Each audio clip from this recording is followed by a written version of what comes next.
मी पांडुरंग चांदवरे यांना विनंती करते की त्यांनी या कार्यक्रमाची प्रस्तावना करावी. आपल्या सर्वांचं मनपूर्वक स्वागत. फार उशीर झालाय. आजच्या वार्तालाप हे आहे लोकसभा निवडणुकीचा मला वाटतं आता प्रचाराची रणधुमाळी सुरू झालेली. वार्तालाप आपण आपल्याकडे अवस्थेत होतात बाहेर, पण ते आरोप प्रत्यारोप कार्यकर्त्यांचा गोंधळ याच्यात खरं उमेदवारांची विजन काय असते हे जात नाही म्हणजे नागरिकांसमोर किंवा आपल्या समोर येत नाही. तर पुणे श्रमिक पत्रकार संघाची नेहमीच भूमिका राहिली की पुणे शहराचे विजन मांडण्यासाठी एक व्यासपीठ उपलब्ध करून देण्याचं काम आपण करत असतो. आज हे तिन्ही उमेदवार या ठिकाणी वेळ काढून आलेले आहेत. आपण टाळ्यांच्या गजरात त्यांचं स्वागत करूया. आणि पहिल्या क्रमांकाचे जे उमेदवारांचे त्यांचा नंबर लागलाय त्यांना मी विनंती करतो की त्यांनी आपलं विजन या ठिकाणी मांडावं.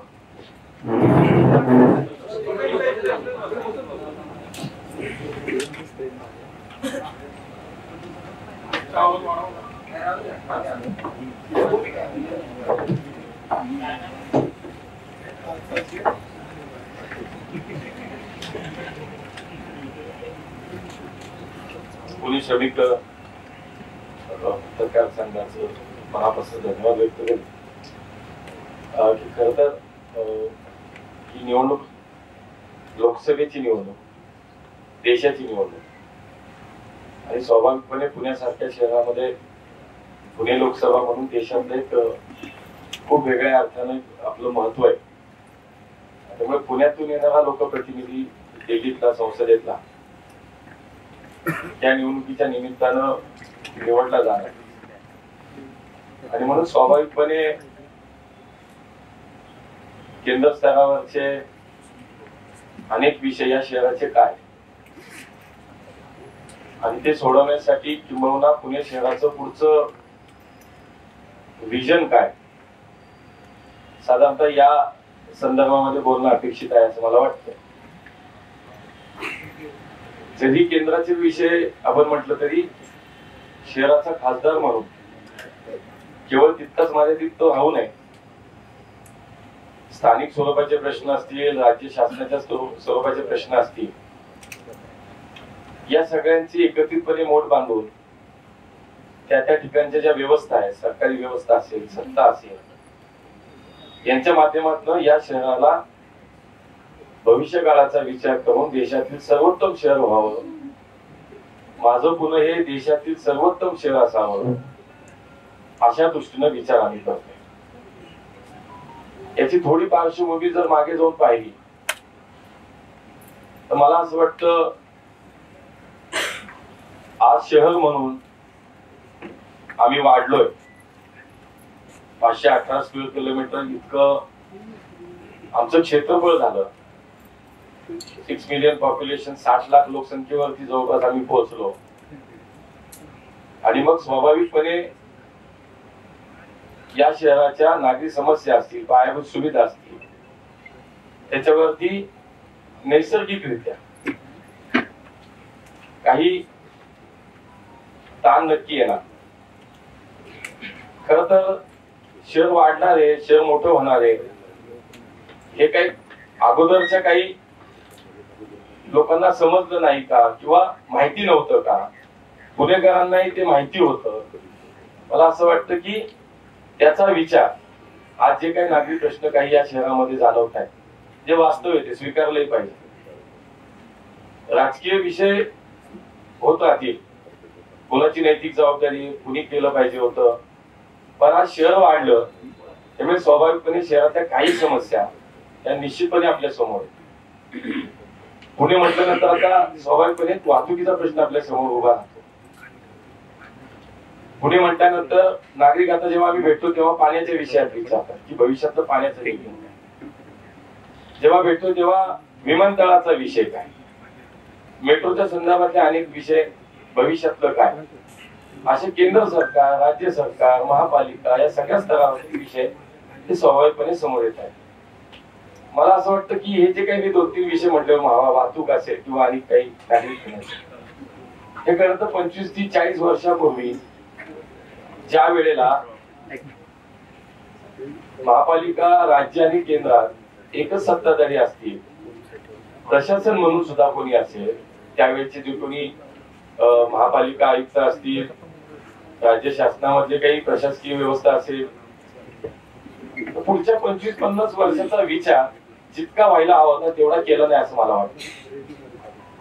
तो जर तेव्हा केला असता तर आज आम्हाला पुढे वाढणार आहे हे काही आज नाही झालं ना, तेव्हाही कळलं होतं.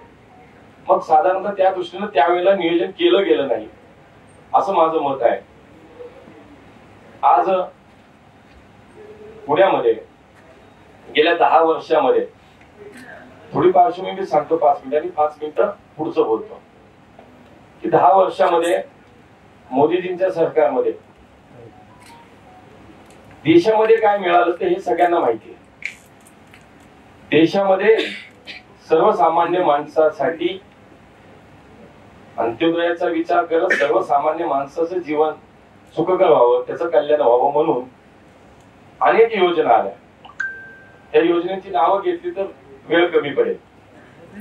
तत्कालीन त्यावेळेला ज्यावेळेला काँग्रेसचं सरकार देशामध्ये होतं त्यावेळेला काँग्रेसचे त्यावेळेचे पंतप्रधान माननीय राजीव गांधीजी यांनी असं म्हटलं की आम्ही इथं जर 1 रुपया जनतेसाठी योजना म्हणून दिला तर तो खाली जनतेला केवळ 15 पैसे मिळतात. हे असं स्वतः त्यांचं वक्तव्य होतं. आज मला असं वाटतं गेल्या 10 वर्षामध्ये ज्या ज्या योजना मिळाल्या मी तुम्हाला सांगेल की थेट लाभार्थ्यांच्या खात्यात पैसे गेले अशी गेल्या 10 वर्षात जी अमाऊंट आहे 100% रक्कम खात्यात लाभार्थ्यांच्या मिळाली अशी 10 वर्षात 31 लाख कोटी रक्कम या देशातील जनतेच्या थेट बँकेच्या अकाउंट मध्ये पोहोचली. हा बदल आहे. हा मला असं वाटतं सर्वसामान्य माणसाच्या आयुष्यात झालेला क्रांतिकारक बदल आहे. म्हणून सर्वसामान्य माणसाच्या आयुष्यात त्याचा उद्धार करणं तिथपासून मध्यमवर्गीय माणसं आहेत, व्यापारी आहे, उद्योग आहे, कामगार आहे, शेतकरी आहे, महिला आहेत, असंख्य योजना या 10 वर्षाच्या काळामध्ये आल्या. तिथपासून ते जागतिक स्तरावरती केवळ सर्वसामान्य माणसाचा विचार नाही झाला, तो तर पहिला केला गेला प्राधान्याने. ते करत असताना जागतिक स्तरावरती या देशाला 5वी अर्थव्यवस्था म्हणून आपला आज जो क्रमांक आहे तो 10व्या अर्थव्यवस्थेतून 5व्या अर्थव्यवस्थेवर. म्हणजे स्थानिक छोट्यातल्या छोट्या समाजातल्या शेवटच्या घटकापासून जगाच्या नकाशावरती या देशाचं अस्तित्व एक महासत्ता म्हणून निर्माण करणं असा एक 10 वर्षाचा मोठा प्रवास या देशाचा झाला. याच्यामध्ये पुण्यासाठी नेमकं काय, जेव्हा पुणे म्हणून आम्ही विचार करतो त्यावेळेला गेल्या अनेक वर्षात कागदावरची मेट्रो प्रत्यक्षात आली. जुन्या काळात इतके मोठे प्रोजेक्ट असतील त्यावेळेला या प्रोजेक्ट मध्ये अशा मोठ्या प्रोजेक्टचं भूमिपूजन व्हायचं 30-40 वर्ष उद्घाटनही नाही झाली कधी. पण मला अभिमानानं सांगायचंय की या पंतप्रधानांच्या काळात पुणे मेट्रोचं मोदीजींनी भूमिपूजन केलं आणि उद्घाटनही मोदीजींनीच केलं. हा बदल आहे आत्ताचा. पुण्यामध्ये सार्वजनिक वाहतूक व्यवस्था सक्षम करण्यासाठी केंद्र सरकारच्या माध्यमातून 350 ई बसेस आहेत. पुण्यामध्ये चांदणी चौकासारखा अत्यंत अनेक वर्षाचा प्रलंबित वाहतुकीचा प्रश्न सोडवला गेला. जवळपास 1100 ते 1000 ते 1100 कोटी या ठिकाणी खर्च आले केंद्र सरकार, राज्य सरकार तत्कालीन आणि महापालिका म्हणून. आज तुम्ही सांगतो की वैद्यकीय महाविद्यालय कोरोनाच्या काळात या शहराची अवस्था आपण पाहिली की आपल्याला आपली सार्वजनिक आरोग्य व्यवस्था सक्षम करणं खूप गरज होती. अशा काळामध्ये कोविडच्या काळामध्ये म्हणजे खरं तर हा इतिहास आहे. स्वातंत्र्यपूर्व काळात एखाद्या महापालिकेचं मेडिकल कॉलेज असणं, मुंबईची 3 मेडिकल कॉलेज स्वातंत्र्यपूर्व काळात होती. स्वातंत्र्य नंतरच्या काळात एकमेव महापालिका आपली अशी आहे की स्वतःचं वैद्यकीय महाविद्यालय झालं. केंद्र सरकारच्या माध्यमातून आपल्याला ते करता. प्रधानमंत्री आवास योजनेच्या माध्यमातून हजारो घरं तयार होत आहेत. असे असंख्य प्रश्न, असंख्य विकासाचे विषय. नदीच्यासाठी जवळपास 1100 कोटी रुपये केंद्र सरकारनं अनुदान दिलं. म्हणून मला वाटतं की केंद्र सरकार म्हणून, देश म्हणून, मोदीजींच्या योजना म्हणून, विदेश नीती म्हणून जे जे झालं ते एक त्याचा भाग. दुसरा पुणेसाठी म्हणून केंद्र सरकारची उपलब्धी म्हणून दुसरा भाग. हा आजपर्यंतचा काम सांगण्यासारखाचा विषय. गेल्या 5 वर्षात महापालिका म्हणून अनेक योजना समोर आल्या. 24/7 ची योजना अंतिम टप्प्यात आहे. बामास्केटचा प्रकल्प पूर्ण झाला. अनेक शहरातले भुयारी मार्ग उड्डाणपूल पूर्ण झाले. सिंहगड रोडचा उड्डाणपूल सुरू झाला. कर्वे रस्त्यावरचा पुण्यातला पहिला म्हणजे महाराष्ट्रातला नागपूरचा आपल्याबरोबर सुरू झाला. म्हणजे असा पहिला दुहेरी उड्डाणपूल झाला. सार्वजनिक वाहतूक व्यवस्था सक्षम करण्यासाठी जवळपास 1500 नवीन ई बसेस रस्त्यावरती आल्या. पुणे शहर हे देशातलं इतकं मोठं शहर आहे. छोट्या शहरामध्ये आपण अनेक गोष्टी खूप लवकर सक्सेसफुल होतात अनेक विषय, पण 60 लाख लोकसंख्येच्या या शहरामध्ये रोज 2200 टन मेट्रिक टन कचरा जनरेट होतो. आणि आज आमचं वैशिष्ट्य आपल्या शहराचं असं आहे की महापालिका काम करताना 1 किलो सुद्धा कचरा आपला डंप होत नाही. हे वैशिष्ट्य हे 5 वर्षाचं काम आहे. मी आज तुम्हाला सांगतो 15 लाख मेट्रिक टन कचरा साठलेला होता फुरसुंगी आणि उबळी देवाच्या ठिकाणी, आणि त्या ठिकाणी आज जवळपास बायो मायनिंगच्या माध्यमातून 4 ते 5 लाख मेट्रिक टन कचरा शिल्लक झाला. म्हणजे काय झालं की पुढचा विचार करून आपण काम केलं. अनेक नवीन प्रोजेक्ट आले, अनेक प्रकल्प आले, अनेक विषय आले, खूप गोष्टी आहेत सांगण्यासारख्या. त्यामुळे मला असं वाटतं आधी केंद्र सरकारने पुण्यासाठी काय केलं, महापालिका म्हणून काम करताना जे काय आम्हाला काम 5 वर्षामध्ये पुणेकरांसाठी आलं त्याच्यामध्ये अनेक बसेसच्या योजना आणल्या, अनेक विषय आले. हे खूप काही गोष्टी आपल्याला नव्यानं 5 वर्षात करता आल्या. एक आता मला असं वाटतं की शेवटी ही निवडणूक देशाची आहे आणि देशाची निवडणूक म्हणून देशाचं भविष्य ठरवण्याची निवडणूक आहे. देश पुन्हा देशाची अंतर्गत सुरक्षा, बाह्य सुरक्षा, देशाचा विकास, आंतरराष्ट्रीय स्तरावरती देशाची प्रतिमा, स्थान, अशा अनेक विषयाला धरून ही निवडणूक होणार आहे. त्यामुळे स्थानिक प्रश्न बरोबरच राष्ट्रीय प्रश्न हे सक्षमपणे कोण चालू शकेल, या देशाचं भविष्य कोणाच्या हातात सुरक्षित होऊ शकेल. तर मागच्या 10 वर्षाचं काम पाहताना मोदीजी स्वतः असं म्हणतात की 10 वर्ष ही मागचा बॅकलॉग भरून घेण्याचं होतं. 10 वर्ष आमच्या पुढच्या 50-100 वर्षाच्या देशाच्या प्रगत विकासाचं, विकसनशील भारताचं पाया आहे. 10 वर्ष पुढचे काही काळ आम्हाला आता हा पाया जो आहे त्याचा कळस करायचा आहे. हा देश जागतिक स्तरावरती 5व्या क्रमांकावरून 3ऱ्या क्रमांकाची अर्थव्यवस्था आणायची. या देशातला सर्वसामान्य माणसाचं अजून अधिक आयुष्य हे सुखकर करायचं, हा पुढच्या काही वर्षाचा जो संकल्प आहे. मला असं वाटतं पुणे म्हणून अनेक विषय आम्हाला करायचे. पुणे म्हणून काही विषय जे मला असं वाटतं की जे मी काही दिवसांमध्ये जे काही नागरिकांमध्ये फिरतोय, किंबहुना गेले 5 वर्ष महापालिकेमध्ये 2 अंदाजपत्रक अर्थसंकल्प करण्याची संधी मिळाली मला. त्याच्यामध्ये महापौर म्हणून 2.5 वर्ष काम करायची संधी मिळाली. त्याच्यामध्ये शहराचा एकूण आवाका, शहराचं आत्ताचं वास्तव, शहरातल्या मूलभूत समस्या, शहरातल्या नागरिकांचे प्रश्न, शहरातल्या नागरिकांचं म्हणणं हे सगळ्या स्तरात, म्हणजे अगदी आमचा वस्ती विभागातला सर्वसामान्य माणूस, फळ विक्रेता, भाजी विक्रेता पासून तो आमच्या शहरातला उद्योगपती, ही सगळी या शहराचं शेवटी घटक आहे. त्यामुळे या शहराचा केंद्राकडनं भविष्य काळातल्या अपेक्षा ज्या आहेत त्याच्यामध्ये मला असं वाटतं की काही गोष्टी ह्या निश्चितपणे पूर्ण करण्याच्या काही गरजा आहेत. एक तर सार्वजनिक वाहतूक व्यवस्था सक्षम करणं आहे. त्यासाठी अधिकच्या बसेस पुढच्या काळामध्ये लोकसंख्येच्या हिशोबाप्रमाणे आपल्याला आज केंद्र सरकारच्या माध्यमातून असतील किंवा मग नंतर जे काही स्थानिक पातळीवर, मला असं वाटतं की केंद्राच्या माध्यमातून आज आम्हाला 350 बसेस मिळायला आम्ही आग्रह करणार. पुढच्या काळामध्ये अधिकच्या ई बसेस या पुण्यामध्ये कशा आणता येतील याचा विचार आम्ही करतोय. पुण्यामध्ये मेट्रोचा विस्तार, आज पुण्यात 1 मेट्रोचा मार्ग पूर्ण झाला, 2 मेट्रोचे मार्ग पूर्णत्वाकडे आहेत.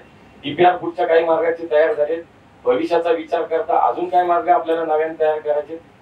समाजातल्या प्रत्येक शेवटच्या माणसाला मेट्रोचा वापर करता यावा म्हणून पीएमपीएमएल आणि मेट्रो यांचं एकत्रीकरण करणं, यांना एकत्रपणे एका तिकिटावरती हा प्रवास पुणेकरांना कसा करता इंटिग्रेट करणं, ह्याचा विचार आम्ही भविष्यामध्ये करतो. मेट्रोचा विस्तार करणं, मेट्रोचं जाळं वाढवणं, पीएमपीएमएलच्या बसेस वाढवणं, हा सार्वजनिक वाहतूक व्यवस्था सक्षम करण्याचा एक विचार आमचा निश्चितपणे पुढच्या काळामध्ये आहे. रिंग रोड पूर्ण करण्यासाठी पाठपुरावा केला पाहिजे. शेवटी आज पुणे शहर म्हणून केवळ शहरापुरतं नाही, शहर आणि शहराच्या बाहेर पीएमआरडीचे हाते जोपर्यंत एकमेकाशी आपण व्यवस्थित समन्वय जर काम नाही केलं तर मग पुन्हा आपल्याला मर्यादा येते. त्यामुळे पीएमआरडी आणि पीएमसी यांच्यातनं एकत्रितपणे पुढचा सगळा विकासाचं नियोजन करणं, नदीचे प्रकल्प पूर्ण करणे आहे, जायका प्रकल्पाच्या माध्यमातून काम करणं आहे, मेट्रोचा विस्तार करण्याचा विषय जो आहे त्याच्यामध्ये स्वारगेटची लाईन जी आता कात्रजपर्यंत भुयारी मार्गाचं त्याचं काम पूर्ण करणं आहे, वनाची लाईन भोगापर्यंत देणं असेल, चांदी चौक ते इंदोडीचा मार्ग पूर्ण करणं असेल, वारजे सिंहगड भाग वनाज रामवाडी मार्गाशी जोडणं असेल, अनेक विषय शहराच्या सगळ्या भागाचा विचार करून पुढच्या काळात आपल्याला करावा लागणार आहे. सर्वात महत्वाचं पुरंदरचं विमानतळ पुरंदरचं विमानतळ भूसंपादन असेल, टेक्निकली काही अडचणी असतील, त्याच्या माध्यमातून केंद्र सरकारच्या माध्यमातून पुरंदरच्या विमानतळाचा मार्ग हा लवकर सुकर करणं, पुरंदरचं विमानतळ होणं हा एक त्याच्यातला माझ्या भविष्यातला कामाचा एक भाग असेल. नवी मुंबईला विमानतळ होते, नवी मुंबईचं विमानतळ थेट पुण्यापासून रेल्वे मार्गाने ते जोडणं हा एक पुढच्या आमच्या कामाचा एक त्याच्यातला एक भाग, एक त्याचा विचार आम्ही केलाय. शिवाय मला असं वाटतं की पुण्याचं जे आमचं विमानतळ आहे त्याच्या धावपट्टीचं अजून काही विस्तारीकरण करता येतील का, त्या पुढच्या काळामध्ये तिथं पुण्यातल्या लोकांना पुरंदरला नवी मुंबईला जाण्यापेक्षा इथं डिफेन्सचा विषय जो आहे त्याच्याशी संदर्भामध्ये एक चांगल्या प्रकारचं समन्वय करून अधिकची सत्ताधारी म्हणून मोदीजींच्या गव्हर्नमेंटच्या माध्यमातून पुढच्या काळामध्ये अजून आम्हाला त्याच्यामध्ये निश्चितपणे काय काम करता येईल आणि विस्तार कसा वाढवता येईल याचा विचार आम्ही करतोय. स्वच्छ पुणे शहराच्या संदर्भात एक भूमिका कायमची आपली आहे. मला आठवते महापौर असताना मोस्ट सस्टेनेबल सिटी म्हणून या पुणे शहराला आपलं पहिल्या क्रमांकाचं बक्षीस मिळालं. आज मी म्हणालो तसं 1 किलो पण कचरा आपला डंप होत नाही, पण रस्त्यावरची स्वच्छता याच्यावरती आपल्याला ध्यान नक्की द्यावं लागणार आहे. त्यामुळे स्वच्छ पुणे शहर हा एक पुढच्या काळाचा अजेंड्याचा विषय आपला नक्की असेल. मला असं वाटतं की या शहराला भविष्यामध्ये ईव्ही आणि हायड्रोजन साठीचे नॅशनल रिसर्च सेंटर पुण्यात होण्यासाठीचा प्रयत्न आपण नक्की करू.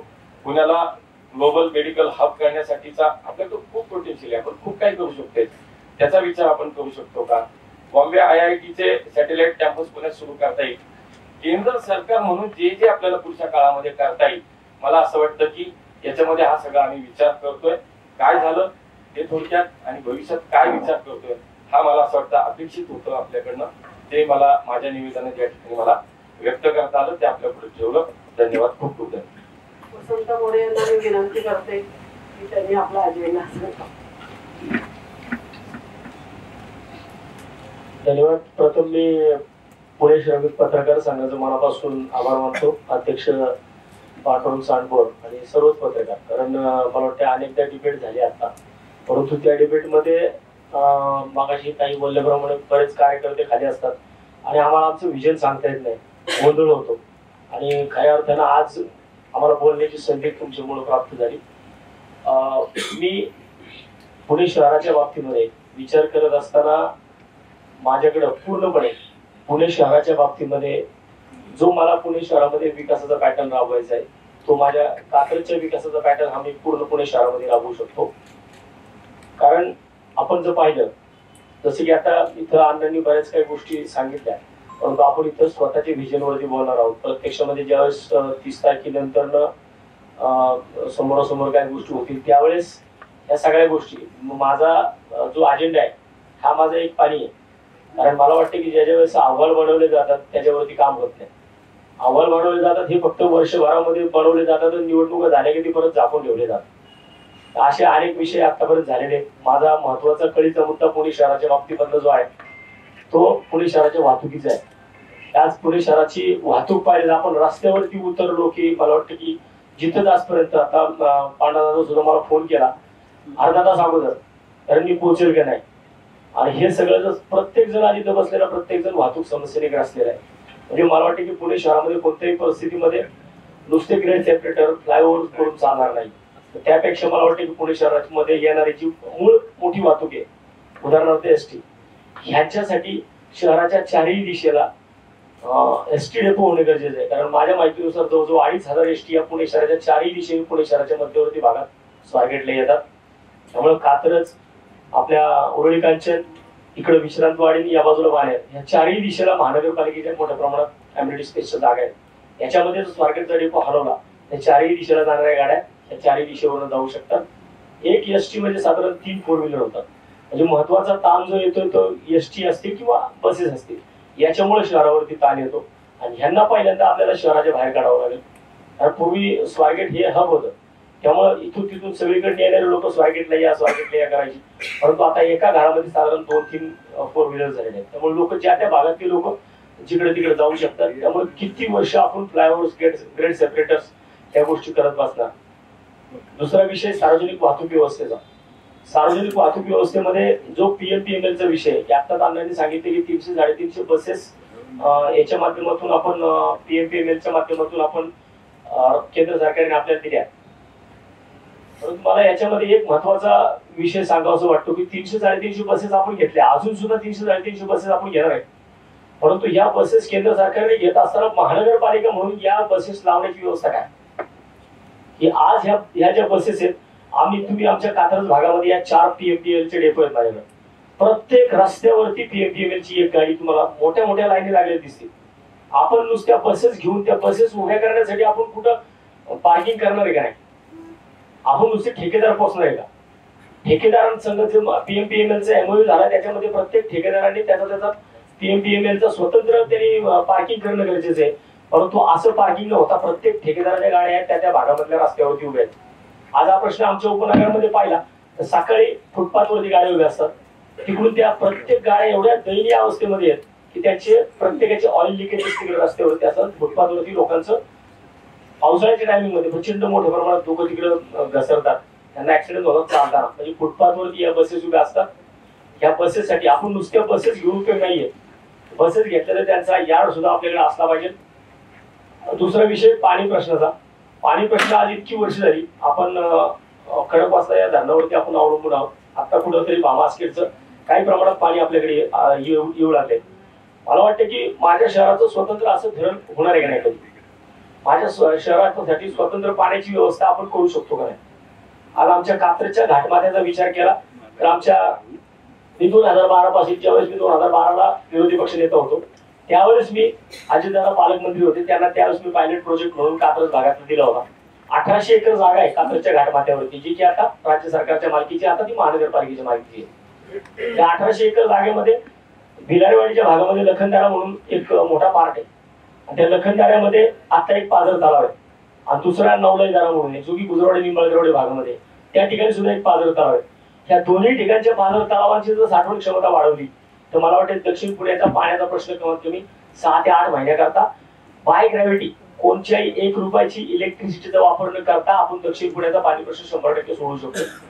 एका भागाचा पाणी प्रश्न सुटला तर जो लोड सगळा खडकवासल्यावरती येतो. अशाच प्रकारे पुण्याच्या 4ही दिशेला जे पाण्याचे स्रोत आहेत हे स्रोत कुठे अडवून, कारण आता अन्न म्हटले की आज आपली पुणे शहर हे देशातलं सगळ्यात मोठी महानगरपालिका झाली. जर सगळ्यात मोठी महानगरपालिका आज आपण परमिशन देतोय, परंतु त्या ठिकाणच्या लोकांच्या पाण्याचा प्रश्न, कचऱ्याचा प्रश्न, वाहतुकीचा प्रश्न याच्याकडे आपण लक्ष देताना दिसत नाही. तर मला वाटते की जर या पुणे शहरामध्ये जर सार्वजनिक बांधकाम विषयामध्ये जर तिथं त्या ठिकाणी बांधकामाच्या परमिशन देण्यासाठी जर बांधकाम अभियंता आहे, सिटी इंजिनियर आहे, तर मग या पुण्यातली वाहतूक व्यवस्था सुरळीत करण्यासाठी ट्रॅफिक इंजिनियर का नाहीये? या शहराची वाहतूक व्यवस्था जर तुम्हाला सुधारायची असेल तर या शहरामध्ये ट्रॅफिक इंजिनियर तुम्हाला द्यावा लागेल. या शहराची पाण्याची व्यवस्था तुम्हाला सुधारायची असेल तर या शहरामध्ये तुम्हाला वॉटर इंजिनियर द्यावा लागेल. कारण आता आपल्या महानगरपालिकेमध्ये आम्ही 15 वर्ष बघतोय की जो अधिकारी पथला असतो तो उठतो पाण्यामध्ये टाकला जातो, जो पाण्यामध्ये असतो तो उठतो त्याला पथामध्ये टाकलं जातं, त्याला तिकडे सेटल होण्यासाठी वर्ष लागतात. मग एवढे महत्वाचे विषय असताना कचऱ्याचा प्रश्न जर आपण घेतला तर कचऱ्याच्या प्रश्नामध्ये सुद्धा आपला एक सेपरेट इंजिनियर का नाहीये? इकडचेच खालचेच आपण कुठले तरी अधिकारी घेतो, तिकडे त्यांना ठेवतो. त्यामुळे त्यांचं त्या भागामध्ये ज्या भागामध्ये ते कार्यरत असतात त्यांचं तिकडे त्यांचं स्किल वापरले गेले पाहिजे. असं न होता महानगरपालिका म्हणून आपण त्याच्याकडे लक्ष देत नाही. असे इंजिनियर्स लोक जे त्याच्यामध्ये निष्णात आहेत, अशा निष्णात लोकांची मला वाटतं की या महत्वाच्या विषयामध्ये पाणी, ट्रॅफिक, कचरा, रस्ते या विषयामध्ये अशा निष्णात लोकांची मला पहिल्यांदा वाटेल की अशा निष्णात लोक महानगरपालिकेचे याच्यामध्ये असले पाहिजे, ना की कुणीतरी बसवलेले हा माझा आहे, तो माझा आहे, तो माझा आहे असं नाही. ज्याला ज्या विषयामध्ये ज्याचं स्किल आहे तो त्या विषयामध्ये तिथं त्या विषयाची जबाबदारी त्याला देता आली पाहिजे, तर तुमच्या शहराची वाहतूक व्यवस्था सुधारू शकते. RFDच्या माध्यमातून करोडो रुपये, लाखो, हजारो कोटी रुपये आपल्याकडे आले. नदी सुधार प्रकल्पाच्या नावाखाली आज आपण पाहतोय की नदी सुधार प्रकल्प नाही येतो, नदी सुधार प्रकल्प नसून नद्या बुजवण्याचा प्रकल्प आहे. आज आपण संगमच्या भागामध्ये गेलो तर 700 फुटाची जी नदी होती तर 250 फूट एका बाजूने, 250 फूट एका बाजूने, 700 फुटाची असणारी नदी आज 350 फुटामध्ये आपण कव्हर करतो. दोन्ही बाजूने त्या ठिकाणी भिंती घातल्या. म्हणजे भविष्यातनं पुणे शहराची रचना जर पाहिली तर मुळामुठीकडे जाणार दोन्ही बाजूचं जे पाणी आहे त्या भिंतीमुळे आडणार आहे. नशीब यावर्षी 2019 सारखा पाऊस झाला नाही, त्यातर जो नदी सुधार प्रकल्प आज जाऊन त्या नदी सुधार प्रकल्पाची अवस्था मला वाटतं माझी पत्रकार मित्रांना विनंती आहे की जो नदी सुधार प्रकल्प 2022च्या अगोदर चालू झाला तो नदी सुधार प्रकल्प आज जाऊन जर आपण पर्णकुटी पोलीस चौकीच्या मागच्या बाजूला पाहिलं तर खऱ्या अर्थाने जो वास्तव तुमच्या समोर येईल. मला कोणत्याही परिस्थितीमध्ये नदी सुधार प्रकल्प राबवत असताना नुसत्या नद्या बुजवून मला प्रकल्प राबवायचे नाही, तर जे त्या ठिकाणी फिल्ट्रेशन प्लांट आहेत, हे फिल्ट्रेशन प्लांट 100% हे पहिले नीट झाले पाहिजे. जर नद्यांमध्ये जाणारं पाणी हे स्वच्छ पाणी नद्यांमध्ये गेलं तर नद्या आपोआप स्वतःला स्वच्छ करतील. त्या ठिकाणी तो नदी सुधार प्रकल्प जे आहे नुसतं बुजवून त्याच्या बाजूने कुठेतरी नदी रस्ते, त्याच्या बाजूने कुठेतरी गार्डन्स, म्हणजे दिखावा करायचा नाही मला विकासाचा. मला कोणत्याही परिस्थितीमध्ये जे एनजीओ त्याच्यामध्ये काम करतात या सगळ्या एनजीओला विचारात घेऊन नदी सुधार प्रकल्प राबवणं मला आवडेल. आणि जे पाणी घाण पाणी जे नदीमध्ये सोडलं जातं ते पुढे जाऊन तिकडे आपण एक प्रकारचे मला वाटतं आपण पुणेकर त्या उजनी धरणाच्या भागावरती जी लोक आज पाणी पितात त्यांच्यासाठी एक आपण विष पेरतोय. मला वाटतं ते विष न पेरता त्या खालच्या लोकांसाठी एक पुण्याचं काम म्हणून ह्या नद्या पहिल्या स्वच्छ झाल्या पाहिजे. नद्या स्वच्छ झाल्या तर त्या 100% ते प्रकल्प चांगले होतील. महत्वाचा विषय अजून एक की या पुणे शहरामध्ये जी काय आता सुरक्षा व्यवस्था आहे ही अतिशय या सुरक्षा व्यवस्थेचे धिंडवडे निघालेले आहेत. लाखो करोड रुपयांचा ड्रग्ज या शहरामध्ये आलेला दिसतो आणि मला वाटतं की त्याच्यामुळं पुणे शहराची सुरक्षा व्यवस्था खूप कमी झालेली आहे. या सुरक्षा व्यवस्थेवरती काम करणं मला 100% आवडेल. विशेषतः महिला भगिनींवरती होणारे अत्याचार अन्याय याच्यासाठी वाचा फोडण्यासाठी एक स्वतंत्र महिला पोलीस आयुक्तालय या शहरामध्ये झालं पाहिजे. कारण महिलांच्या प्रश्नांना जर वाचा फोडायचे असेल तर त्याच्यासाठी स्वतंत्र महिला पोलीस आयुक्तालय असलं पाहिजे. तर स्वतंत्र महिला पोलीस आयुक्तालय झालं तर मला वाटतं की खऱ्या अर्थानं महिलांच्या प्रश्नांना तिकडं जे कॉन्फिडेन्शियल विषय असतात, जे बोलायचे असतात, जे बोलता येत नाही ते विषय त्या ठिकाणी एक महिलेचे प्रश्न दुसरी महिला त्या ठिकाणी आयुक्त म्हणून बसली तर 100% ती त्या ठिकाणी ती महिला चांगल्या प्रकारे काम करू शकेल. अंमली पदार्थांच्या बाबतीमध्ये आपण आता पाहतो की पुणे शहर अंमली पदार्थांचा विळखा वाढत चाललाय दिवसेंदिवस. शहरातल्या शाळांच्या आसपास जर आपण पाहिलं तर शहरातल्या शाळांच्या आसपासच हे सगळे विषय मिळतात. आरोग्याच्या दृष्टिकोनातून आपण पाहिलं तर कोरोना कालावधीमध्ये या पुणे शहरामध्ये जो फर्स्ट वेव्हला डेथ रेट होता तो 56चा होता आणि सेकंड वेव्ह ज्या टायमाला आली तो 76चा झाला. याचा अर्थ आपल्या शहराची आरोग्य व्यवस्था ही कुचकामी ठरली. मला वाटतं की या आरोग्य व्यवस्थेवरती मला पुणे महानगरपालिकेच्या माध्यमातून शेकडो करोडो रुपये आपण त्या आरोग्य व्यवस्थेवरती खर्च करतो आणि शेकडो करोडो रुपये आरोग्य व्यवस्थेवरती खर्च करत असताना त्याच्यामध्ये चुकीच्या पद्धतीने ते सगळे पैसे खर्च होतात. आज महानगरपालिकेच्या दवाखान्यात जायचं म्हटलं तर माणूस 10 वेळा विचार करतो तो महानगरपालिकेच्या दवाखान्यात जाऊ का नको हा प्रश्न पडतो. आज आपल्याकडे ससून सारखं रुग्णालय आपण जेव्हा स्मार्ट सिटी म्हणून स्वप्न बघतो त्यावेळेस ससून सारख्या रुग्णालयामध्ये आयसीयू विभागामध्ये 32 वर्षाच्या तरुणाला उंदरं कुरतडतात. म्हणजे ही कसली स्मार्ट सिटी. तर आपण ह्या विषय स्मार्ट सिटी ही फक्त कागदावरती नसली पाहिजे तर ती प्रत्यक्षात आपल्याला अंमलात आणता आली पाहिजे. त्यासाठी मी 100% प्रयत्न करेन. आणि याच्यामध्ये हे सगळं करत असताना पुणे महानगरपालिकेमध्ये 20/7/2000 एक ठराव मान्यता झालेला आहे की तो म्हणजे डॉक्टर बाबासाहेब आंबेडकर सांस्कृतिक भवन जे आहे मान धक्का चौकामध्ये या मान धक्का चौकाच्या शेजारी 20/7/2000 त्या शेजारची जी 2 एकर जागा आहे या 2 एकर जागेमध्ये डॉक्टर बाबासाहेब आंबेडकर सांस्कृतिक भवनाचं विस्तारीकरण असा प्रस्ताव मान्य झाला. प्रत्यक्षामध्ये राज्य शासनाने त्याला मान्यता दिलेली आहे, महानगरपालिकेने मान्यता दिलेली आहे, परंतु तो अजून अडकळलाय. शहरामधल्या ज्या लायब्ररी आहेत शहरामधली जी वाचनालय आहेत यांना कुठेतरी चांगल्या प्रकारे एक चांगलं अस्तित्व देण्याचं काम मला करायचे. डॉक्टर बाबासाहेब आंबेडकरांच्या नावाने जो त्या ठिकाणी 2 एकर जागेचे रिझर्वेशन मान्य झालेले त्याचा आता कुठेतरी टेंडर लावून त्याचं काहीतरी करण्याचा कार्यक्रम चालू आहे. तो मी थोड्या दिवसामध्ये सगळ्यांच्या समोर आणणार आहे. मला वाटतं की ते न होता ज्या विषयासाठी 24 वर्षापूर्वी जर डॉक्टर बाबासाहेब आंबेडकर सांस्कृतिक भवनचं विस्तारीकरण करावं हे जर केलं असेल तर मला वाटतं की एक चांगल्या प्रकारचं काम मला त्या ठिकाणी त्या आंबेडकर भवनाच्या विस्तारीकरणाचं करता येईल. शिवाय पुणे शहरातली स्मारक आज पुणे शहर हे संस्कृतीचं माहेरघर म्हणून मानलं जातं. आज पुणे शहरातली ज्या मोठ्या मोठ्या थोर पुरुषांची स्मारक आहेत ही स्मारक निव्वळ त्यांच्या पुण्यतिथी जयंती आल्या की साफ केली जातात असं न होता त्या ठिकाणी कायमस्वरूपी ती स्मारक दिसली पाहिजे. कारण ती आपली प्रेरणा स्रोत आहेत आणि ती प्रेरणा स्रोत जर आपण जपली तर मला वाटतं की चांगला विकास चांगला आपण करू शकतो. हा माझा एक पाणी अजेंडा आहे आणि जो मला कुठल्या कागदावरती घ्यायचा तो माझ्या डोक्यामध्ये आणि तो डोक्यामधला अजेंडा मी भविष्यामध्ये तुम्हाला या पुणे शहरामध्ये गेल्या 15 वर्षापासून कात्रज भागामध्ये पर्यटनाच्या माध्यमातून मी अनेक मोठी कामं केलेली आहेत आणि मला वाटतं की पुणे शहर आता जर आपण पाहिलं तर मला कोणत्याही परिस्थितीमध्ये लोकसभेमध्ये गेल्यानंतर ना कोणाच्या मागं बसून बाकं वाजवायची नाहीये. मला त्या ठिकाणी पुणे शहराचा जो अजेंडा आहे तो मला पुणे शहरामध्ये आज आपण जर सेंट्रल गव्हर्नमेंटला जीएसटीच्या माध्यमातून आपण लाखो करोड रुपये देतो 200 कोटी प्लस आपण जर महानगरपालिकेच्या माध्यमातून आपल्या शहराच्या माध्यमातून जीएसटी सेंट्रल गव्हर्नमेंटला जातो, मग आपल्याकडे येताना 70-80 कोटीच्या माध्यमातून तो काय येतो? त्यासाठी मला भांडायचंय. जर माझं शहर एवढा मोठा जीएसटी देत असेल तर माझ्या शहरात येणार जीएसटीचा परतावा. आज आपल्याकडे 3 खडकी कॅन्टोन, खडकी बोर्ड कॅन्टोन्मेंट आणि देवरोड असे 3 बोर्ड आपल्याकडे आहेत. तिन्ही बोर्डांमध्ये जे व्यापारी आहेत यांच्याकडून जो जीएसटी सेंट्रल गव्हर्नमेंटकडे जातो, हा सेंट्रल गव्हर्नमेंटकडे जीएसटी येताना तो राज्य सरकारकडे येतो. राज्य सरकारकडे या तिन्ही खडकी, कॅन्टोन्मेंट आणि देवरोड या तिन्ही बोर्डांचा कुठेही नोंद नसल्यामुळं तो डायरेक्ट महानगरपालिकेकडे जमा होतो. म्हणून आज या तिन्ही बोर्डांमध्ये कुठेही विकास कामं होऊ शकत नाहीत, यांना पैसे मिळत नाहीये.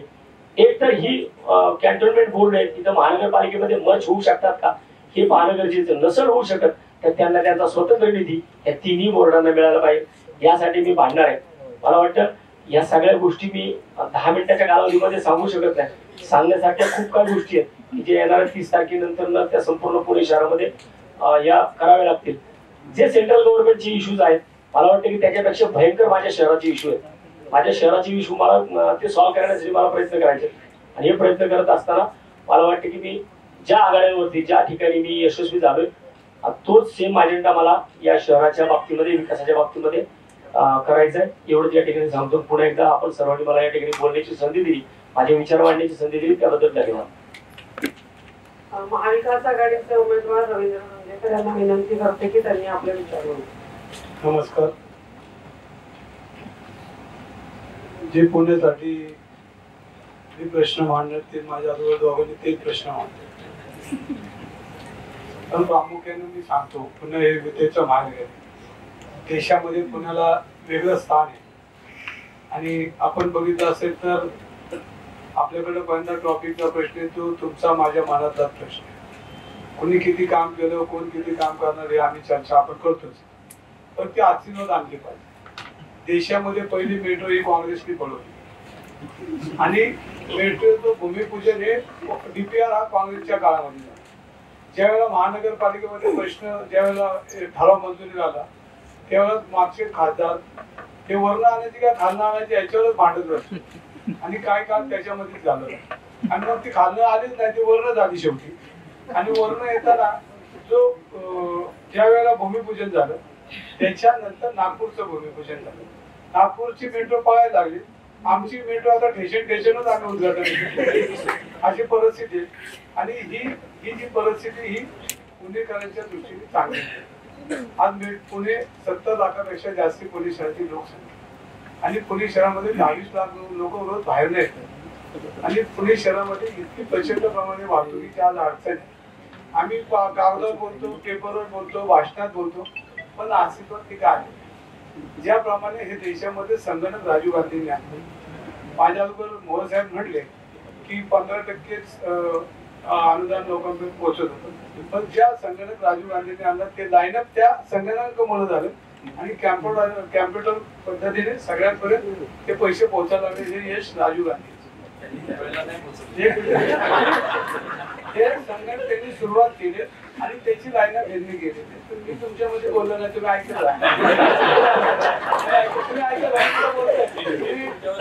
तुम्ही तुम्ही पुढे बोला. नाही नाही मी तुमच्यावर बोलत नाही, तुमच्यावर बोलत नाही. संगणक हे राजीव गांधींनी आणलं, कॅम्प्युटर राजीव गांधींनी आणलं. हे देशामध्ये 70 वर्षामध्ये वैभवशाली इतिहासामध्ये जगाच्या पटलावर भारत देशाचं नाव घेतलं जातं. या 7-8 वर्षात घेतलं जाते का अजिबात नाही. त्याच्यापूर्वी इंदिरा गांधी झाल्या, पंडितजी झाले, लाल बहादूर शास्त्री झाले, मोरारजीभाई देसाई, अनेक पंतप्रधान हे देशामध्ये आले. सगळ्यांनी त्यांच्या काळामध्ये कर्तव्य करून देशाचं नाव उज्ज्वल केलेले. या 10 वर्षात आपला देश दिसतोय का? आपला देश 70 वर्षापासून दिसतो. ब्रिटिश गेल्यापासून आपल्या देशाची परिस्थिती काय होती, त्याच्यानंतर आपला देश कुठे गेला. या 10 वर्षात रेल्वे आली का, त्या देशावर टेलिफोन आला का, या देशामध्ये विमानतळ आले का, हे पूर्वीपासून आले. फक्त आता आम्ही रणरंगोटी करतो, आता याच आमचं कौतुक आम्ही आमचे पाठ थोपटून घेतो, हा विषय वेगळा. परंतु आज पुणे शहरामध्ये कलमडी साहेब झाले, त्यानंतर आमच्याकडं गिरीश गोपल, अनिल शिरो झाले, प्रदीप राऊत झाले. पण आजच्या पुणे शहराच्या सर्व विकासासाठी आज कलमडी साहेबांचं नाव घेतल्यामध्ये घेतो आणि हे सगळ्याला माहिती. याच्यामध्ये ज्यांनी आता या 10 वर्षामध्ये शिवाय साहेब आमचे सभागृहात किती वेळा बोलले, बापट साहेब किती वेळा बोलले, हे आपण ऐकलेले किंवा बोलले नसते. बोला ना तुम्ही माझ्यानंतर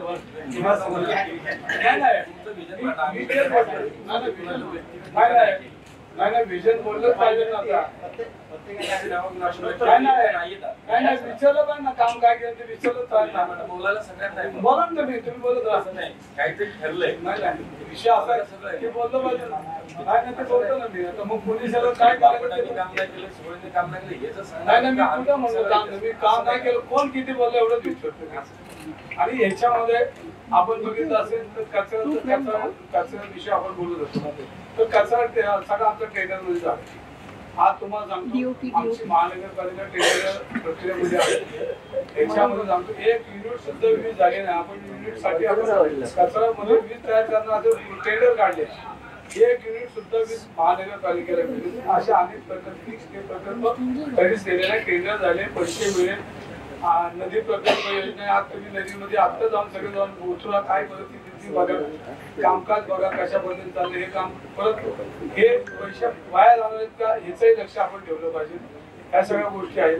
तुम्ही दुसरा विषय असेल पर्यावरणाचा विषय असेल, पर्यावरण कुठल्या दिशेला चाललंय.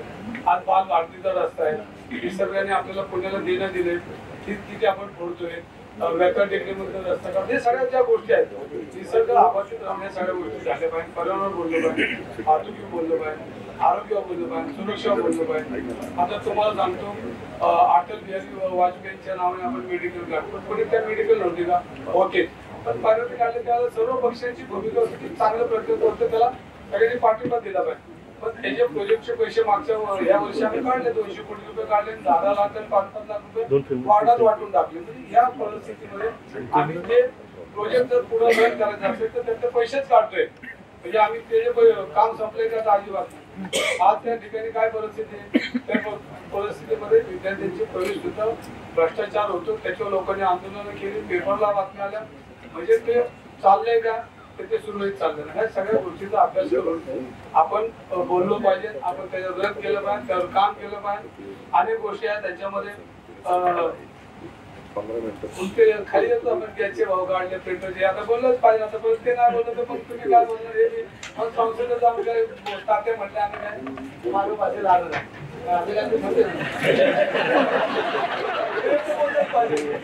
गॅसचे भाव काय आले, पेट्रोलचे, डिझेलचे 15 लाख रुपयाचे काय झाले, आयुष्यमान भारत योजनेचे काय झालं, कोणाला किती रुपयाची गोळी मिळते का त्या गाडीवर, आणि विषय आहेत की हे जर नाही बोललं तर आपण करणार. हे विषयामध्ये बोललं तर पाहिजे आपण जर नाही बोललो तर मग आम्ही तुमच्याकडे काय नुसते आम्ही गप्पा मारत नाही. तर पुण्याचे प्रश्न आम्हाला सातत्याने बोलत झाले की वर्षापूर्वी निवडणुकीला विधानसभेत आमदार झाल्यानंतर ही सातत्याने सभागृहात म्हणून आपली पदार्थ असेल, पुण्याची गुन्हेगारी असेल, पुण्यामध्ये पर्यावरण असेल, पुण्याची वाहतूक असेल, हे सभागृहात सातत्याने बोलताना आपण बघतो. आणि आपली पदार्थ बोलतो पण आले बिघड राहते. कधी मध्ये वैयक्तिक बोलू नका. परत ते मशीन पाणी पुरवठ्याचा विषय आला. देवेंद्र फडणवीस साहेबांनी 10 वर्षापासून घोषणा करतात आम्ही टाटाचं पाणी आणून आणलं नाही, परत घोषणा झाली. ते तू बोलत पाहिजे ना. आता हे जर नाही बोललं तर मग टीका होत नाही. तुम्ही नुसत्याच घोषणा करताय. आज स्मार्ट सिटी आमची गुंडाळली, बाणेर आणि ते पाषाणपूर्तीच झाली. पुणे शहरात त्याचा काय लाभ झाला का? ते 0 मी होतो त्याच्यात. त्याच्यामध्ये 3,500 कोटी मनमोहन सिंगने या पुणे शहराला विकासाला खर्च दिले हे तुम्हाला माहिती आहे. आणि 500 कोटीची आमची स्मार्ट सिटी गुंडाळली आणि ती एका भागात ती पुणे शहरात नाही केली. लक्षात म्हणजे ह्या सगळ्या गोष्टीचा उपभोग केल्यानंतर पुणे शहराला काय मिळतं हा महत्वाचा भाग आहे. मेट्रो झाली, मेट्रोला गाडी झाली का? आज स्वारगेट तशीच राहिली. पुढचा काही टप्पा राहिलाय, या टप्प्यात आपण जाणार आहे का? ही का उशीर होतोय? एक प्रकल्प एक रोड चालू झाला, 2 झाले, पुणे शहराची मेट्रो झाली. हे सगळं करण्यासाठी मग आपण का थांबतोय? काय अडचण येत आहे?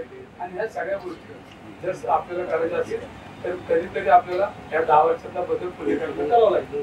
कारण शेवटी विचाराची लढाई विचार होणार आहे. आपण विधानसभेत बघितलं की सगळ्या प्रकारच्या विधानसभेमध्ये पुणे शहराचे प्रत्येक प्रश्न तात्या म्हणलं मी आमची पदार्थ बोलतो घेत होत असं.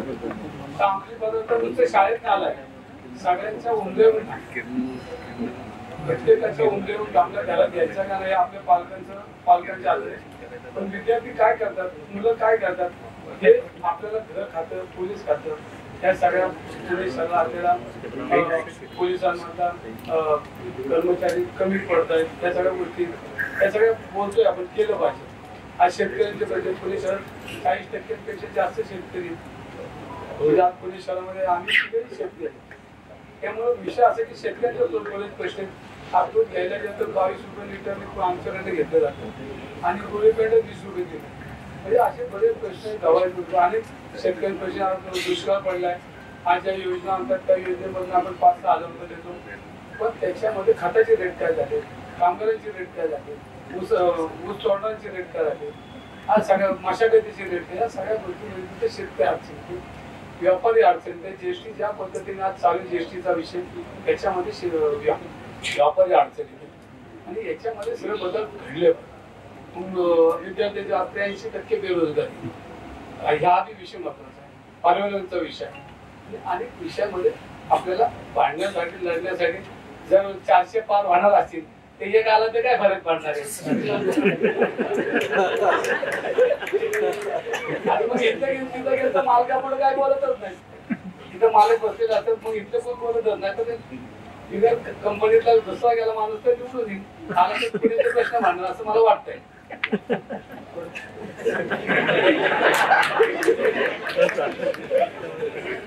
यामध्ये महाविकास आघाडीचं विजन काय करणार नाहीये, त्यामुळं विजन काय पुढे तुम्ही काय करणार आहात? एक मिनिट, आता आपण प्रश्नोत्तर घेऊया. प्रश्नोत्तर ऑलरेडी विषय झालाय, प्रत्येकाने एक एक रिपीट करू नका आणि थोडक्यात विचारा, म्हणजे मग त्याला विचारायचं त्याचं फक्त नाव घ्या. तिघांना प्रश्न असेल, तिघांनी वाहतुकीचा प्रश्न मांडलेला आहे. एकीकडे आपले रस्ते बारीक आहेत, कागदावरच्या डीपीआर वर आता नवीन UDCPR नुसार परवानग्या दिल्या जात आहे. 36 मीटरवर 20-25 मजली इमारती उभा राहत आहे. तिथं लोकसंख्या वाढणार आहे, फ्लॅट्स वाढणार आहे. मेट्रो आणि ह्यानी प्रश्न सुटतील का तर तो भाग वेगळा आहे. पण ह्या UDCPR मुळे भविष्यात येणाऱ्या संकटाबद्दल तिन्ही पक्षांची भूमिका काय असेल? याच्यामध्ये तुमचं म्हणणं असंच आहे ना की लोकसंख्या वाढेल, घरं वाढतील, माणसं वाढतील, स्वाभाविकपणे शेवटी तोच विषय आला. रस्ते रुंद होत नाही प्रत्यक्षात, तर तोच विषय आला की मुळामध्ये त्याचाच विचार करून पुढचा विचार करून याच्यावरती काय काय करता येईल म्हणून काय मुद्दे मांडले गेले आहेत. तेच विषय आहेत की थोडस आपल्याला शासन स्तरावरती, मग तो केंद्र सरकारचा असेल, राज्य सरकारचा असेल किंवा तो महापालिका स्तरावरचा असेल, हे शेवटी एकत्रित केले पाहिजेत विषय. आणि एकत्रितपणे जो लोकप्रतिनिधी म्हणून आम्ही काम केलं तर त्याच्यावरती आम्ही काम केलं पाहिजे. रस्त्याचे विषय आहेत, राज्य सरकारच्या नगर विकासासंदर्भातला प्रश्न आहे. म्हणजे शेवटी या शहरातला कुठलाही प्रश्न असला, कुठल्या स्तरावरचा असला तर तो प्राधान्याने सोडवण्यासाठी निश्चितपणे प्रयत्न करू. मुरलीधर मोहोळांनी गेल्या 5 वर्षाचं काम सांगितलं, त्यावर ते आता सभेत किंवा इतर ठिकाणी त्या मुद्द्यांवर बोलतील. मोहोळ जे 5 वर्षाचं काम सांगितलं किंवा त्यांचं विजन सांगितलं, तुमच्या दोघांकडे असे कुठले मुद्दे आहेत विकासाचे जे तुम्ही विजन सांगितलं त्यांनी करून दाखवलेली लिस्ट वाचली आणि करणाऱ्या लिस्ट वाचली, तुम्ही दोघांचं काय कसं टॅकल करणार? मला वाटतं की मी हे सगळे मुद्दे जे आता तुम्ही विचारला प्रश्न की तुम्ही काय करणार आहे किंवा काय हे सगळं मी बोलून दाखवलं. आता मला पुणे शहरामध्ये कात्रज हा काय पुणे शहराच्या बाहेरचा भाग नाहीये. त्या कात्रज मध्ये मी प्रत्येक विषयावरती काम केले, वाहतुकीच्या विषयावर केले, आरोग्याच्या विषयावर केलंय, शिक्षणाच्या विषयावरती केलंय, पर्यटनाच्या विषयावरती केलंय, वाहतुकीच्या विषयावरती केलंय, सगळ्या विषयावरती मी काम केलंय. त्यामुळे कात्रजच्या विकासाचा पॅटर्न मला हा पुणे शहराच्या विकासाचा पॅटर्न करावा लागेल. माझा तिघांना प्रश्न आहे, तिघांना एक प्रश्न आहे. तुमच्या वैचारिक बांधिलकीबद्दल माझा प्रश्न आहे. तात्या, तुम्ही आता मनसे सोडून वंचित मध्ये आलेले आहात, तुम्ही मनसे सोडून काँग्रेसमध्ये आलेले आहात, तुम्ही काँग्रेस पक्षाचा चिन्ह, झेंडा किंवा राहुल गांधीचं नाव घेणं सहसा टाळता. तर अण्णा, तुमच्यावर असा आरोप आहे की तुम्ही पक्ष कार्यालयावर हल्ला केला आहे. अरे बाबा, एका घरात 2 भावंड असली तरी सुद्धा वाद होता. हे तर कुटुंब होतं आमचं आणि मी 30 वर्ष पक्ष बदललेला नाही. तुमच्या दोघांबद्दलचे विचार बदलले तर सांगा. 30 वर्ष तर मी माझी विचारधारा पक्ष बदलला नाही. एका घरात 2 भाऊ असले तरी भांड्याला भांडं लागतं बाबा. त्यामुळे त्यातला विश्वास दुसऱ्याशी सगळं संपतं. त्यामुळे त्याच्यावर जाऊ नका. आमच्या घराच्या भांडणात नका येऊ. आमच्या घरातल्या भांडणात नका येऊ. हा विचार, तुमची दिशा, तुमची पक्षनिष्ठता याच्यावर बोला. आम्ही विचार सांगतो. 30 वर्ष मी माझा पक्ष बदलला नाही. 30 वर्ष मी एकाच पक्षात काम करतो, त्याच विचारधारेवरती काम करतो. एक महत्वाचं म्हणजे या सगळ्यामध्ये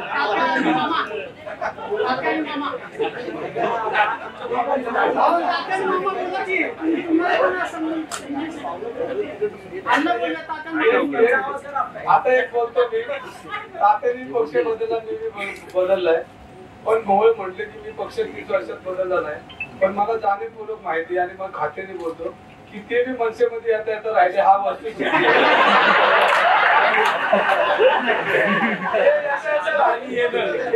राहिला त्याचा साक्षीदार थोडासा मी यांचं उत्तर नाही दिलं का? नाही, राहुल गांधींचं नाव असं तुम्हाला काय वाटतं की राजीव गांधींचं संबंध बापट साहेबांचं नाव घेतात पण राहुल गांधींचं घेत नाही. त्यांनी बापट साहेबांच्या घरावर हल्ला केला. आमचा विषय आमच्या घरात नाही करायचं काय ते बघा. बरं, एक महत्वाचं आम्ही एवढं बोललो त्यातलं काय बोलले मी नाही बोललो.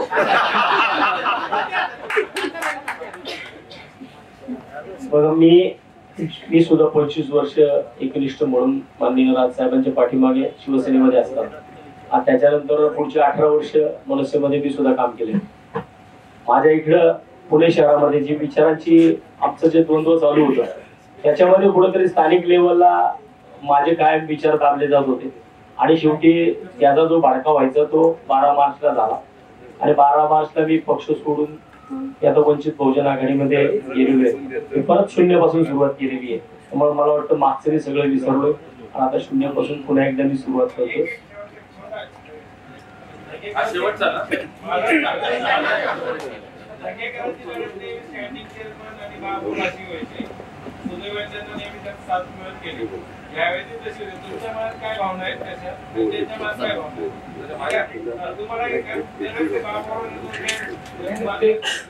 प्रत्येक निवडणुकीची विशेष वेगळा, महापालिका वेगळी, पोटनिवडणूक वेगळी, नेत्याची निवडणूक वेगळी. त्यामुळे याच्या कुठं संदर्भ लागत नसतात त्याच्यात. असं काही नसतं. शेवटी निवडणूक असते. तो त्याच्या विचारांनी त्याच्या कामावरती काय केलं काय करणार याच्यावरती करतो. काय अजेंडा आहे, काय तत्व आहेत, काय विचार आहेत, काय मूल्य आहेत त्याच्यावरती लढत असतो. त्यामुळे हे मला असं वाटतं की अशी योगायोग नाही. एक महत्वाचा प्रश्न आहे या सगळ्यामध्ये की म्हणजे मॅनिफेस्टो असतील किंवा तुम्ही मांडलेलं विजन या सगळ्या गोष्टी तशा बघायला फार आदर्शवादी वाटतात. पण मग इथून बाहेर पडलं की असं होतं की ट्रॅफिक लागतं. मला प्रश्न पडतो की मग पुण्यामध्ये इतके वर्ष झालं काय किंवा रस्त्यांचा इश्यू कुठे झाला. शहराचा एक कॉम्प्रिहेन्सिव्ह मूळ मुद्दा आहे की अनऑर्गनाइज एक्सपान्शन ऑफ सिटी हा यातला कोर मुद्दा आहे. तुम्ही तिघांमध्ये एक साम्यते म्हणजे तिघांनी पालिकेत बरेच वर्ष काम केलंय. जे मुद्दे पालिकेच्या स्तरावर सोडवायचे होते बऱ्याच वर्षापासून ते मार्गी लागले नाहीत आणि ते मुद्दे आता आपण लोकसभेला घेतोय आणि त्याचं विजन मांडतोय. शहराचा जो एक्सपान्शनचा मुद्दा आहे त्यातूनच मी थोडेच मुद्दे पालिकेचे मांडले, मी केंद्राचेच मुद्दे मांडले. मी खूपच कमी मुद्दे मांडले. शेवटी त्या पुणेकरांच्या जिव्हाळ्याचे तिकडे बोलणार. प्लीज थोडं कमेंट याच्यावरती करा की ज्या पद्धतीने शहराची वाढ व्हायला पाहिजे होती आणि टाउन प्लॅनिंग ऑर्गनाइज करायला हवं होतं ते पालिका बेसिसवरती होणं अपेक्षित होतं. ते झालं नाही म्हणून आज पुण्यातल्या लोकांना इथे प्रश्न पडलेले आहेत की मग ट्रॅफिक का वाढलंय, मग कनेक्टिव्हिटीचा इश्यू कुठे आहे आणि आता हे मुद्दे आपण लोकसभेला पोट्रे करतोय. नाही मी तर सगळं मी माझं सांगतो. मी तर कबूल केलं की 5 वर्ष आम्ही काम केलं, आम्ही काय केलं ते सांगितलं. पण हे प्रश्न काय ह्या 5 वर्षात नाही झालेले. 25, 30, 40 वर्षापूर्वी जे कोणी काम करत असतील XYZ मला राजकीय पण चला त्यांनी दूरदृष्टी नसेल ना म्हणून ते काच प्रश्न निर्माण झाले. हे काय 5 वर्षाचे निर्माण झालेले प्रश्न नाही. आणि स्वाभाविकपणे पुणेकरांच्या जिव्हाळ्याचे विषय मांडले पण पाहिजे, बोलले पाहिजे, मान्य केले पाहिजेत ना, ते स्वीकारले पण पाहिजेत. त्यामुळे केंद्राचे प्रश्न, राज्याचे प्रश्न, महापालिकेचे सगळे शेवटी हा पुणेकरांचाच विषय आहे. त्यामुळे याच्यावरती चर्चा होणारच ना स्वाभाविकपणे आणि आम्ही बोललंही पाहिजे. 10 वर्ष भाजप सरकार आहे याच्यामध्ये 10 वर्षामध्ये काय केलं तर काहीच केलेलं दिसत नाही. कारण एवढी मोठी यादी वाचली मी, यांना ते काही सांगता आलं नाही. कागदावरची यादी 50 वर्ष जे झालं नाही ते 10 वर्ष झाले. विमानतळ का आता झालंय का? रेल्वे आता अहो झालंय का? विमानतळ नवीन होतंय, विस्तार झालाय. त्याला कलर मारला म्हणजे विस्तार झाला असं होतं. मला असं अहो हे म्हणलं आम्ही मेट्रो केली. आता एकाला तरी मान्य होईल का मेट्रो आपण केलेली? एकाला तरी मेट्रोचा विकास काँग्रेसने केला. कसले काय आता ज्याच मेट्रोचं रील करत फिरताना ती मोदीने केली. नाही रील कोण केलं? रील तुम्हीच करता. रील चौकात रील करताय तुम्ही. मला वाटतं की मला माझ्या शहरामध्ये असा कलगीतुरा करायचा नाही. मला माझं शहर विकासाच्या मार्गावरती न्यायचंय आणि मी विकासाच्या विषयावरती बोलेल आणि मी नुसत्या गप्पा मारणार नाही. मला वाटतं की मी मनसेमध्ये असताना माननीय राजसाहेबांनी जी विकासाची ब्लूप्रिंट मांडली, ती ब्लूप्रिंट मी माझ्या प्रभागामध्ये 15 वर्ष नगरसेवक म्हणून काम करत असताना सातत्याने ती राबवलेली आहे आणि तीच ब्लूप्रिंट मला पुणे शहरात राबवायची.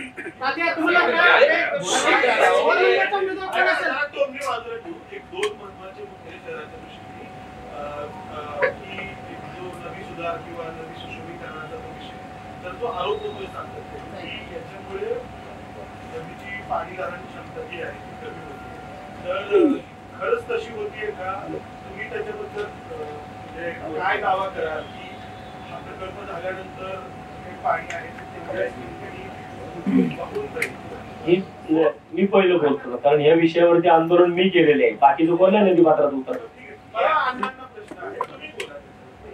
मुळामध्ये मला असं वाटतं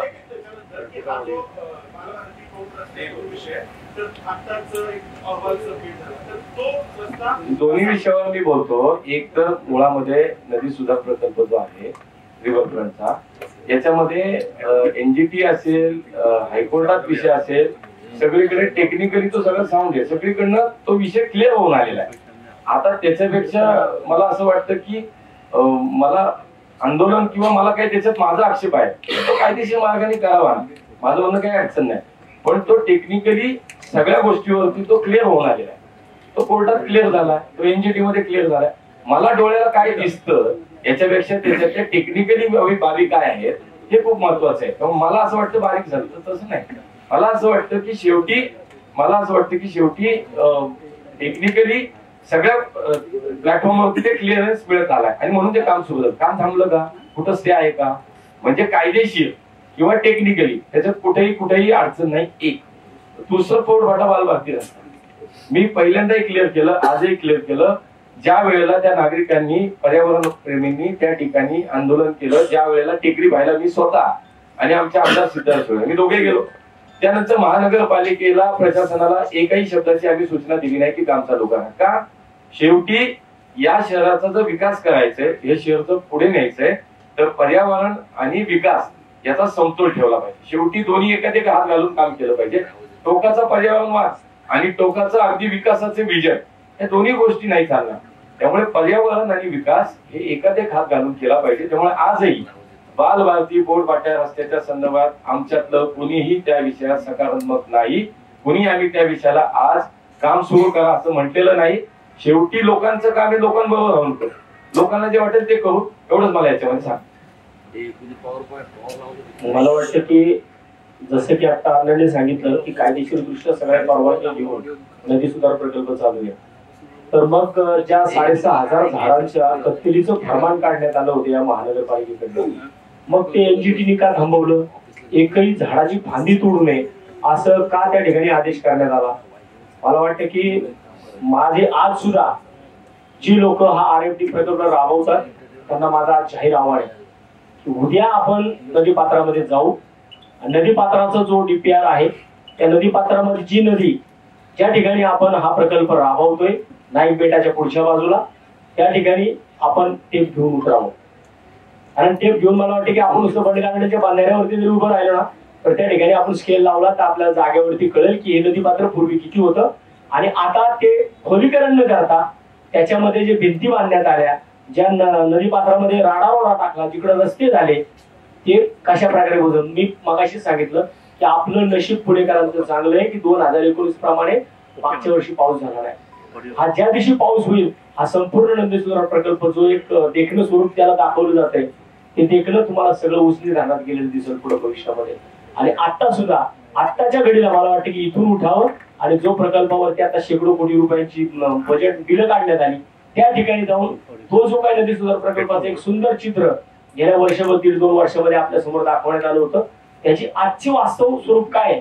म्हणजे आपण नुसते प्रकल्प शहरामध्ये आणतोय परंतु ते प्रकल्प नुसते फक्त उद्घाटनापुरते आणि कॅमेऱ्यामध्ये दाखवण्यापुरते किंवा बॅनरवरती फोटो लावण्यापुरते ते नसले पाहिजे. त्याच्या प्रकल्प राबवत असताना जे एनजीओ ज्या शहरामध्ये आहेत त्या शहरामधल्या एनजीओच्या समोर जाण्यासाठी आपण का घाबरत आहे. एनजीओच्या समोर एकदा जावा ना.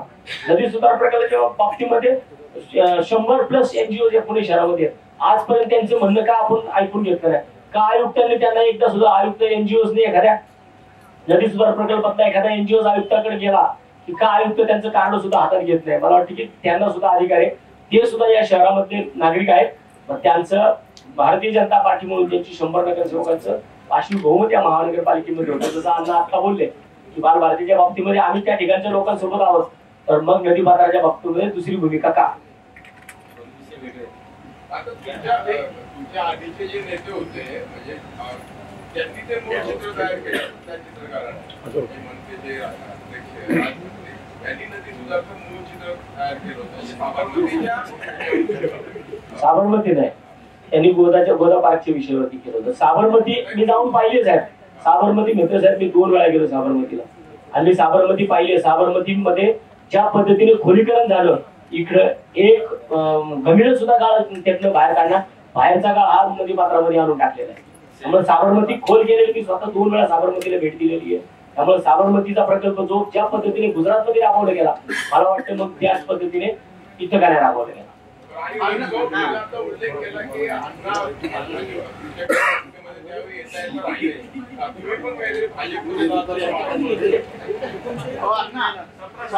सार्वजनिक वाहतूक सक्षम करण्याच्या नावावर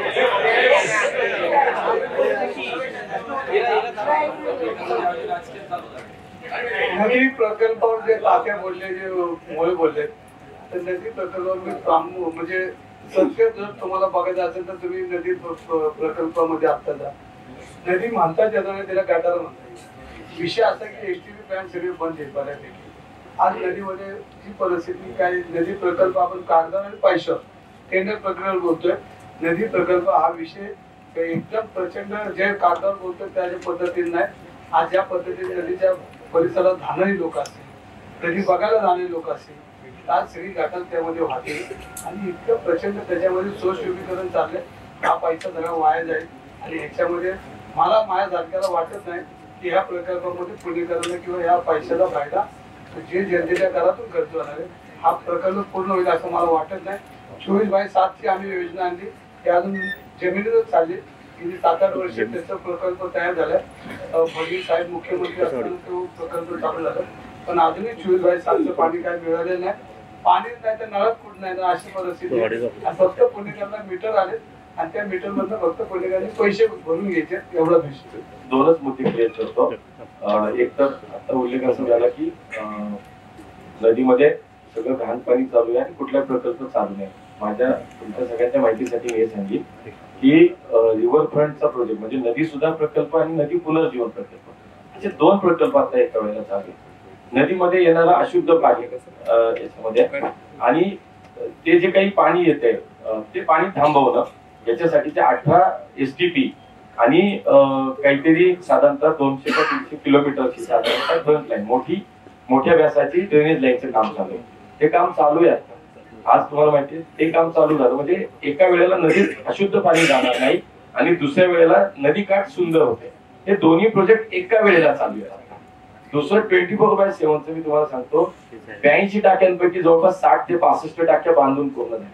1800 किलोमीटरच्या ज्या पाण्याच्या लाईन टाकायच्या होत्या त्यातल्या जवळपास 1200-1300 किलोमीटर पाण्याच्या लाईन टाकून झाल्या. याच्यामध्ये आपण निश्चितपणे पुण्यातल्या भविष्याच्या पाण्याचा विचार आता मी म्हणतो तसं की अनेक ठिकाणी लोक विचारतात. मी आपल्याला सांगतो आज आपण 18 TMC पाणी उचलतो बरोबर. आज 18 TMC पाणी उचलतो पण त्याच्यामध्ये जवळजवळ 35 ते 40% जे पाणी वाया जातं चोरी गळती या सगळ्या माध्यमातून आज 40-40, 50-50 वर्षापूर्वीच्या पाण्याच्या लाईन टाकल्या.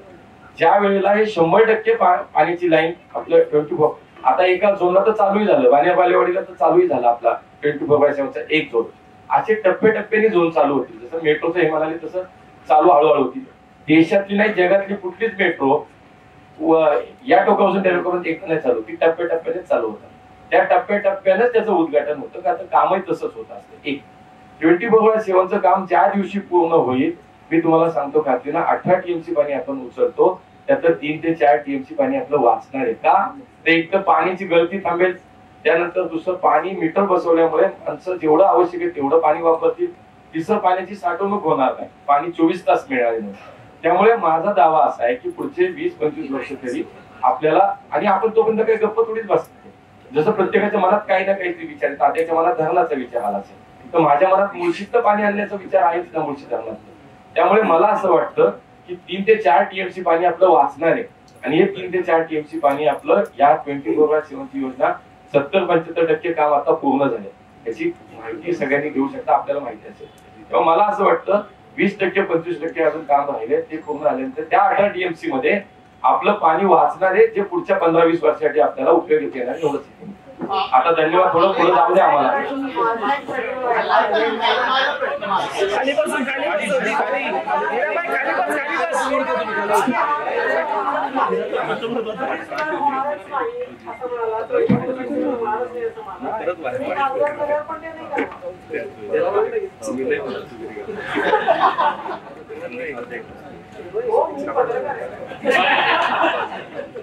ज्या पद्धतीने कामकाज चाललं असतं त्याच्यावर मी बोलतोय. ते करण्यासाठी बदल हवा आहे. तुम्हाला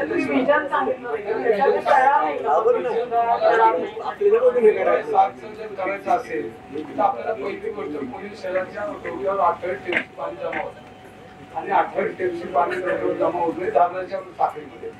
त्याच्यामध्ये आपण शेतकऱ्याला पाणी द्यायचा हा आपला करार, आणि ह्या करारामध्ये आपल्याला 18 TMC पाणी पुरत नाही. आज 22 TMC पाणी आपण जिल्ह्यातून देतोय. आणि पुण्याची लोकसंख्या बघितली असेल तर 70 लाखापेक्षा जास्त, मग ते 28 TMC पाणी प्यायला पुरणार अशी परिस्थिती. आणि आपण ह्याच्यामध्ये हे 24/7चं जे मॉडेल आणलंय ह्याच्यामध्ये काही भागामध्ये आपण मीटर बसवणार असे त्याच्यामध्ये नियम अटी टाकलेले आणि मग तो समतोल साधला गेला जाणार नाही. आता त्याच्यात दुरुस्ती काही दुरुस्ती करावी लागली, पण आपण काय पट्ट्यामध्ये मिसळत लावणार. आणि मग अशा पद्धतीने जर एखादा विषय समतोल जर राखला तर तो रन होऊ शकतो असं माझं मत आहे. आणि आज नदीमध्ये जर तुम्हाला त्या पद्धतीने एसटीपी तर चालू नाही, एसटीपी चालू करण्याकरता मग त्याच्यामध्ये एसटीपी चालू झाल्या पाहिजे. पाणी त्याच्यामध्ये नदी जर सुधारले असेल तर नदीत पाणी पाहिजे. हे आता अगोदर आपण काम करतोय आणि नंतर हे सगळी दुरुस्ती होणार आहे का नाही हा महत्वाचा. म्हणजे हे करण्यासाठी आपण प्रयत्नशील आहे. पण आता ज्या मॉडेल ज्या पद्धतीने चालू चुकी